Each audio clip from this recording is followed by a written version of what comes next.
தமிழ் சினிமாவில இசையமைப்பாளர்களுக்கு பஞ்சமே இல்லைன்னு தான் சொல்லணும். ஆனா அதுல இயர்ஸ தாண்டி நம்ம மனசுல நிக்கிறது சில மியூசிக் கம்போசர்ஸ் தான். அதுலயும் சுமார் 21 வருஷங்களா நம்ம மனசுல நீங்காத இடத்தை பிடிச்சவர் தான் நம்ம டி இமான் அவர்கள். 2000ஆம் ஆண்டுகள் வாக்குல வெளியான சீரியல்கள்ல இவர் இசையமைச்ச ஓபனிங் சாங்ஸ் எல்லாமே பட்டி தொட்டி எங்கும் இவரோட பேரை கொண்டு போய் சேர்த்தது அப்படின்னு சொல்லலாம். சீரியல்கள், விளம்பரங்கள் போன்றவற்றுக்கு மியூசிக் பண்ணிட்டு வந்த நேரத்துல 2002ஆம் ஆண்டுல விஜய் நடிப்புல வெளியான தமிழன் படம் மூலமா திரைப்படங்களுக்கு கம்போசரா அறிமுகமானாரு. தமிழன் படத்தோட பாடல்கள் இவருக்கு நல்ல கம்போசர் அண்ட் கமர்ஷியல் கம்போசர் அப்படிங்கிற அடையாளத்தை வாங்கி கொடுத்துச்சு. அதுக்கப்புறம் விசில், கிரி, திருவிளையாடல் ஆரம்பம், நான் அவன் இல்லை, மருதமலை, கச்சேரி ஆரம்பம் அப்படின்னு ஒரு பக்காவான வாண்டட் கமர்ஷியல் கம்போசரா அறியப்பட்டாரு. இவரோட வாழ்க்கைய அப்படியே திருப்பி போட்ட படம் மைனா. 2010ஆம் ஆண்டுல வெளியான இந்த படத்தோட பாடல்கள் எல்லாமே எல்லா சென்டர் ஆடியன்ஸையும் ரிப்பீட் மோட்ல கேட்க வச்சு கிறுக்கு புடிச்சு அலைய வச்சுச்சு.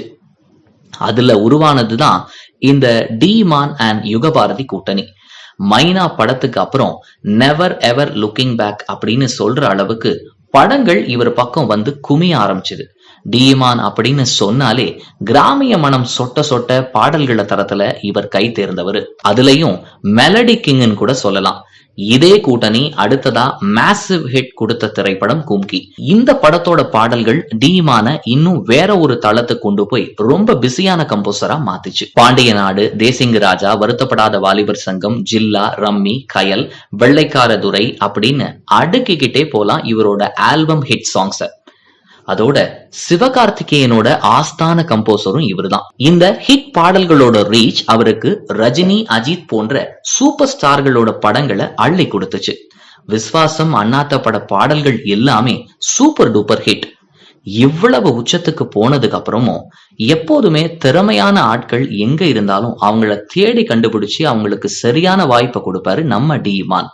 அதுக்கு ஒரு சிறந்த உதாரணம் நம்ம பாடகர் திருமூர்த்தியை சொல்லலாம். இப்படி 21 வருஷமா தரமான பாடல்களை தந்தவரும் மற்றும் நல்ல மனிதநேயத்துக்கு உரியவருமான இசையமைப்பாளர் டி இமான் அவர்களுக்கு ஜெம் தொலைக்காட்சி சார்பா வாழ்த்துக்களை தெரிவிச்சுக்கிறோம்.